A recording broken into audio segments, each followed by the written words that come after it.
14 वर्ष बाद होने जा रहा है जीडीसीसी मध्यवर्ती बैंक का चुनाव। उसके बावजूद भी बिन विरोध जो है हो जाती है जीत। और आप देख रहे हो न्यूज बात मीडिया और मैं हूं आपके साथ महेंद्र दिल्लारे। पूरे 14 वर्ष बाद जो है गोंदिया की जीडीसीसी मध्यवर्ती बैंक का जो है संचालकों का चुनाव होने जा रहा है। आज जो है फॉर्म विड्रॉल करने की लास्ट तारीख थी। राजेंद्र जैन वह बिन विरोध यहाँ से जो है विजयी हुए हैं। उनकी क्या प्रतिक्रिया है वो भी हम आपको दिखाने का प्रयास करेंगे। कुछ दिन पूर्व प्रेस कॉन्फ्रेंस में नाना पटोले ने जो कहा था कि यह संचालक बॉडी जो है बराबर काम नहीं कर रही है, किसानों के लिए बराबर काम नहीं कर रही। उन्होंने जो घनाघोर आरोप लगाया था उसके बावजूद भी राजेंद्र जैन बिन विरोध की विजय होना मतलब नाना पटोले के आरोप को आज जो है सिद्ध हो गया कि आज किसानों के हित के लिए काम कर रहे या नहीं कर रहे। मतलब कि बिन विरोध निवड़ होना मतलब सही में क्या कार्यकाल उनका अच्छा रहा होगा, इसलिए उनका बिन विरोध निवड़ हुई होंगी, ये सबसे बड़ा एक सवाल खड़ा किया जा रहा है। उसके बाद में जो है 29 तारीख को होने वाला है चुनाव इनका। मतलब कितने संचालक कौन महायुति से होते हैं, कांग्रेस से होते हैं और अपक्ष जो उम्मीदवार जो है इसमें जो खड़े हुए हैं वो जीतते हैं। और 30 तारीख को जो है इसके परिणाम आने वाले हैं। 30 तारीख को पता चलेगा कितने संचालक कौनते कौनते पार्टी से बनते हैं, कौनते कौनते गढ़ से बनते हैं। तो इस प्रकार नाना पटोले का जो दावा था इस बार जो कांग्रेस ही यहाँ पे जो है झंडा लहराएंगी। उसी तरह यहाँ के राजेंद्र जैन कहते हैं कि वो भी जो है पूरे जो उनके ही मतलब संचालक बनेंगे। मतलब कि दोनों में लड़ाई शुरू है और कौन संचालक बनेगा ये 30 तारीख को पता चलेगा। पर राजेंद्र जैन की बिन विरोध आज निवड़ होने से पूरे गोंदिया जिले में खलबली मची हुई है कि जिन्होंने फॉर्म भरे थे उन्होंने फॉर्म विड्रॉल क्यों किए गए, ये सबसे बड़ा एक सवाल खड़ा किया जा रहा है। इस पर प्रश्न चिन्ह निर्माण किया जा रहा है। अगर उनको चुनाव ही नहीं लड़ना था तो उन्होंने फॉर्म नहीं भरना था। पर आज विड्रॉल की तारीख रहने की वजह से आज उनके विरोध में जो चुनाव लड़ रहे थे उन्होंने फॉर्म ही विड्रॉल कर लिए। मतलब रण संग्राम में जाने के पहले ही रण मैदान से वो भाग गए। भागने का क्या रीजन है, क्या कारण है, ये स्पष्ट नहीं हो पाया। काफी तरह तरह की चर्चाएं जिले में शुरू है। अब 29 तारीख को जो चुनाव होने वाला है, 29 तारीख को कौनते कौनते पार्टी से कौनते कौनते संचालक बनते हैं और 30 तारीख को जो इसका परिणाम आने वाला है वो देखना बहुत ही रोमांचक रहेगा। तरफ जीडीसीसी बैंक का चुनाव था, 29 तारीख को चुनाव होने वाला था, 30 तारीख को रिजल्ट आने वाला था, पर आज आपका बिन विरोध निवड़ हो गया। क्या बोलेंगे इसके ऊपर? बिन विरोध चुनाव होना मेरे लिए और मेरी सहकार पैनल के लिए एक बहुत ही खुशी की बात है।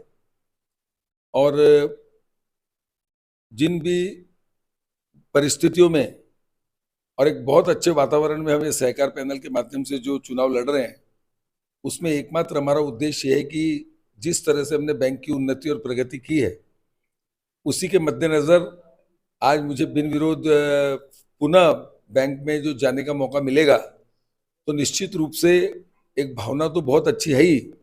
और एक किसानों की बैंक है, किसानों के लिए समर्पित बैंक है और किसानों के लिए बहुत अच्छे तरीके से काम करने वाली बैंक है। तो मुझे इस बात की बहुत खुशी है और एक फिर से बहुत अच्छा काम करने का मौका मिल रहा है, इसकी मेरे दिल में प्रसन्नता भी है। सर, बाकी संचालक को चुनाव जीतना है 29 तारीख को, क्या प्रयास रहेगा आपकी तरफ से? ये सहकार पैनल में जितने भी उम्मीदवार हैं सहकार पैनल प्रचंड बहुमतों से चुनकर आएगी। और इसमें दूसरा सबसे बड़ा कारण ये है कि महायुति के साथ हम ये चुनाव लड़ रहे हैं और पूरे गोंदिया जिले में जो भी हमारे मतदाता प्रतिनिधि हैं वो बड़ी संख्या में महायुति के साथ हैं। और सारे जो प्रतिनिधि हैं जिनको मैं एक ही बात विनती करना चाहता हूं, जिनको बैंक की प्रगति के विषय में सब मालूम है, बैंक ने कितनी उन्नति की है उसके विषय में मालूम है, और किसी भी प्रकार के आरोप प्रत्यारोप और किसी के भी प्रकार की बैंक के प्रति कभी भी कोई लापरवाही का कार्य हमने हमारी तरफ से नहीं किया। और उसके अलावा जो सबसे बड़ी बात है कि गोंदिया जिला मध्यवर्ती सहकारी बैंक अपने आप में किसानों की बैंक है। इतने आरोप प्रत्यारोप जब कुछ है ही नहीं तो भी लोगों को इस चुनाव को जीतने के लिए उन्होंने एक भावना बना ली कि आरोप प्रत्यारोप करना, जैसे एक बड़ा वातावरण बनाया जा रहा है कि किसानों के शेयर के पैसे में कुछ गड़बड़ी हुई है। मैं आपको बड़ी ईमानदारी से बताना चाहता हूं, हमारे ऊपर सरकार का, रिजर्व बैंक का और नाबार्ड का नियंत्रण होता है और उस नियंत्रण के अंतर्गत ये जिला मध्यवर्ती सहकारी बैंक चलती है और कोई भी संचालक मंडल हमारे किसान भाइयों के जो शेयर सर्टिफिकेट है उनमें जरा सी भी छेड़छाड़ नहीं कर सकता।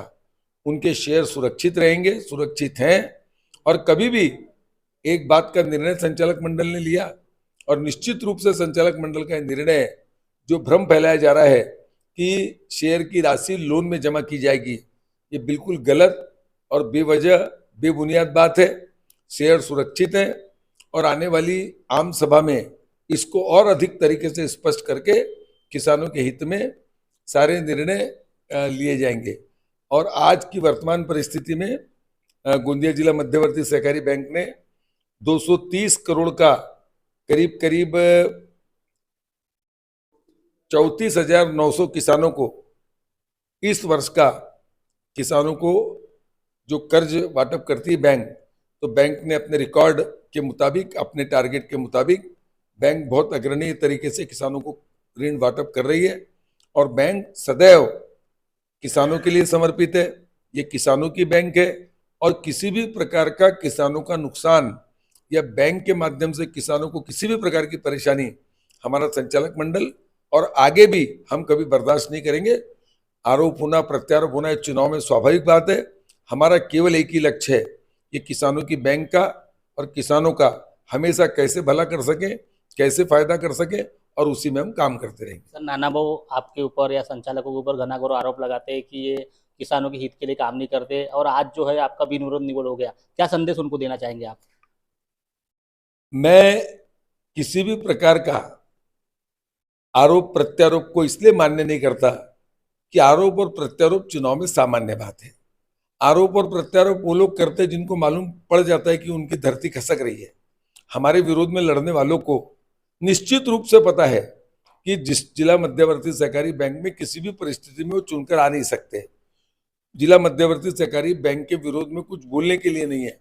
आज हम हर संभव प्रयास यही करते हैं कि बैंक की उन्नति और प्रगति हो। जो आरोप प्रत्यारोप करते हैं, आरोप प्रत्यारोप करने के लिए उनको छूट है, किसी भी प्रकार से बोलने के लिए उनको छूट है। हमारे को किसी को रोक नहीं है, लेकिन हम सहकार पैनल के माध्यम से केवल आपको और सबको एक ही संदेश देना चाहते हैं कि आरोप प्रत्यारोप करने वालों ने आत्मचिंतन करना चाहिए। आरोप प्रत्यारोप करने वालों ने इस बात का भी ध्यान रखना चाहिए कि उनकी पैनल में जो लोग लड़ रहे हैं वो भी पिछले संचालक मंडल में हमारे साथ पदाधिकारी भी थे और संचालक भी थे।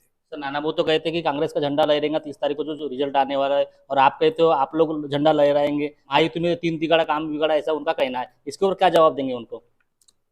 बोलने के लिए कुछ भी बोला जा सकता है, आरोप करने के लिए कुछ भी बोला जा सकता है।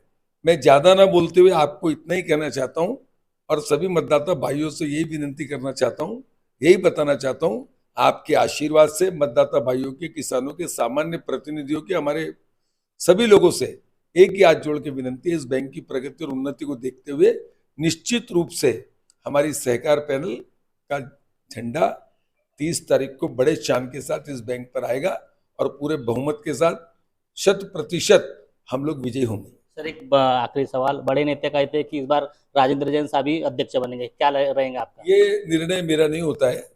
मैं अपने नेता खासदार प्रफुल्ल पटेल जी और वो जो रणनीति तय करते हैं उसके माध्यम से काम करता हूं और पद और प्रतिष्ठा और ये सारी बातें, पक्ष का ईमानदार कार्यकर्ता होने के नाते मेरा काम है काम करना, निर्णय करना पक्ष के वरिष्ठ लोगों का है।